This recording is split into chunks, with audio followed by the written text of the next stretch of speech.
अस्सलाम वालेकुम everyone, welcome to my channel and I hope you all are doing well. आज के lecture में हम अपने topic FIR first information report को कंक्लूड करेंगे। बाकी 2 वीडियोस में एफआईआर से रिलेटेड हम डिटेल डिस्कशन कर चुके हैं, लिहाजा कोई भी शख्स अगर एफआईआर से रिलेटेड मुकम्मल मालूमात चाहता है तो वो इस वीडियो के साथ साथ उन 2 वीडियोज़ को भी लाजमी वॉच करे। उनका लिंक भी मैं डिस्क्रिप्शन में मैंशन कर दूंगी। अब हम आते हैं अपने आज के टॉपिक के ऊपर, which is delay in FIR. यानी एफआईआर अगर आप ताखीर के साथ दर्ज करवाते हैं तो उसके क्या नताइज हो सकते हैं। तो पहले बात ये है कि एफआईआर दर्ज करवाने के हवाले से कानून में कोई भी ऐसी लिमिट जो है वो बताई ही नहीं गई कि आप कब से लेके कब तक एफआईआर दर्ज करवा सकते हो।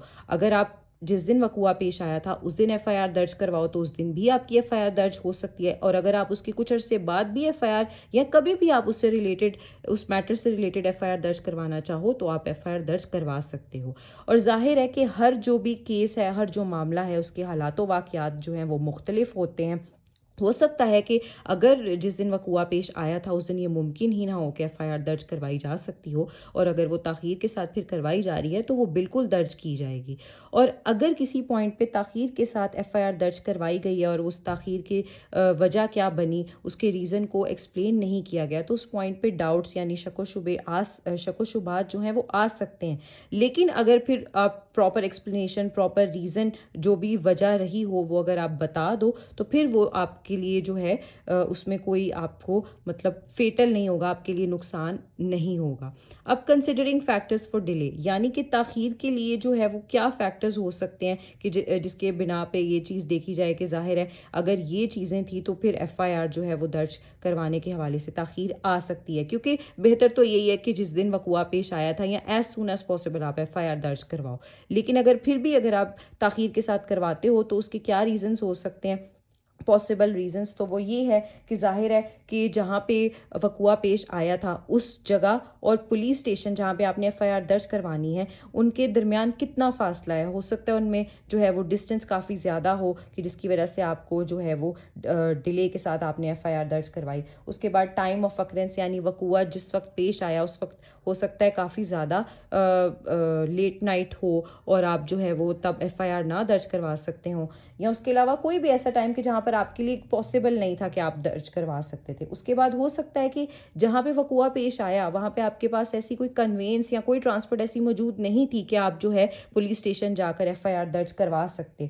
उसके बाद हो सकता है कि एक्यूज्ड मुलजिम ने जो है इंफॉर्मेंट के ऊपर, यानी एफआईआर जो शख्स दर्ज करवाना चाहता है या जिसके साथ वकुआ पेश आया या जिस भी शख्स ने वो वकुआ देखा था, उसके ऊपर एक्यूज्ड मुलजिम की जानिब से कोई किसी किस्म का खौफ या थ्रेट जो है वो तारी है, जिसकी वजह से एफआईआर जो है वो दर्ज करवाने में डिले आ सकता था। और उसके अलावा जो है इंफॉर्मेंट यानी जो शख्स एफआईआर दर्ज करवाना चाहता था उसको अगर कोई इंजरी वगैरह कोई कॉज की गई है, उसको ज़ख्मी किया गया है, तो इस हवाले से भी जो है ज़ाहिर है एफआईआर दर्ज करवाने में ताख़ीर हो सकती है। इसके अलावा हमारे पास अमर सिंह वर्सेस बलबिंदर सिंह एक जो है बहुत इंपॉर्टेंट लैंडमार्क केस है। इसमें डिले के हवाले से एक बहुत इंपॉर्टेंट प्रिंसिपल ले डाउन किया गया था कि एफआईआर दर्ज करवाने के हवाले से कोई भी हार्ड एंड फास्ट रूल या मैथमेटिकल फॉर्मूला हमारे पास गिवन नहीं है कि आप इतने टाइम पीरियड के अंदर अंदर ही करवाओ। हो सकता है कि बहुत सारे ऐसे सर्कमस्टांसेस हो सकते हैं, ऐसे फैक्टर्स एग्जिस्ट कर सकते हैं कि जिसके पॉइंट पे जो है एफआईआर टाइमली ना दर्ज करवाई जा सके।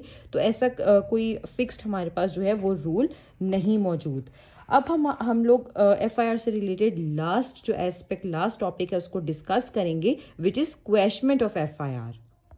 तो क्वैशमेंट ऑफ एफआईआर कहा जाता है यानी कैंसलेशन ऑफ एफआईआर। तो एफआईआर कैंसिल किस तरह हो सकती है, तो याद रहे कि सिर्फ हाई कोर्ट ही एफआईआर को क्वैश कर सकती है under article 199 of constitution of Pakistan, कि जहां पर ऐसा लगे कि जो एफआईआर रजिस्टर की गई है वो बेसिकली लॉ के प्रोसीजर का मिस यूज़ किया गया है, यानी लॉ के प्रोसेस का गलत इस्तेमाल किया गया है। तो वो किन सिनेरियोज में पॉसिबल है कि जहां पर अगर लॉफुल मैरिज, एक कपल ने लॉफुल मैरिज की है, लॉ के तहत मैरिज की है, तो फिर अगर उस पॉइंट पे उस कपल के किसी भी फैमिली मेंबर की तरफ से जो है एफआईआर लॉन्च की जाती है तो उस पॉइंट पर वो एफआईआर जो है वो क्वैश यानी कैंसिल कर दी जाएगी. क्यों? क्योंकि एक लॉफुल मैरिज का एक्ट जो है वो किया गया है, तो उसके ऊपर फिर जो है आप FIR दर्ज नहीं करवा सकते. दूसरा पॉइंट है इनसफिशिएंट एविडेंस, कि जहाँ पे अगर FIR जो है वो रजिस्टर तो करवाई गई थी, लेकिन ऐसा जो है वो बाकायदा सफिशिएंट एविडेंस जो सबूत है वो मौजूद ही नहीं है, तो जाहिर है उस पॉइंट पर भी FIR कैंसिल कर दी जाएगी. लास्ट वन है मैटर्स ऑफ सिविल नेचर. तो ये मैंने आपको पहले भी बताया था कि FIR सिर्फ क्रिमिनल मैटर्स, क्रिमिनल केसेस के हवाले से रजिस्टर करवाई जा सकती है. सिविल नेचर के जो मैटर्स, सिविल नेचर के जो केसेस हैं उनमें FIR दर्ज नहीं करवाई जा सकती. तो ये थी FIR से related each and every aspect हमने जो है वो डिस्कस किया है, और ये सारी डिस्कशन FIR से रिलेटेड कंक्लूड हो चुकी है. आई होप कि आपको ये सारे टॉपिक्स क्लियर हुए होंगे, और अगर कोई कन्फ्यूजन है तो आप कमेंट सेक्शन में लाजमी पूछिए. बाकी वो लोग जिन्होंने अभी तक मेरा चैनल सब्सक्राइब नहीं किया, उनसे रिक्वेस्ट है कि काइंडली चैनल को सब्सक्राइब कर दीजिए.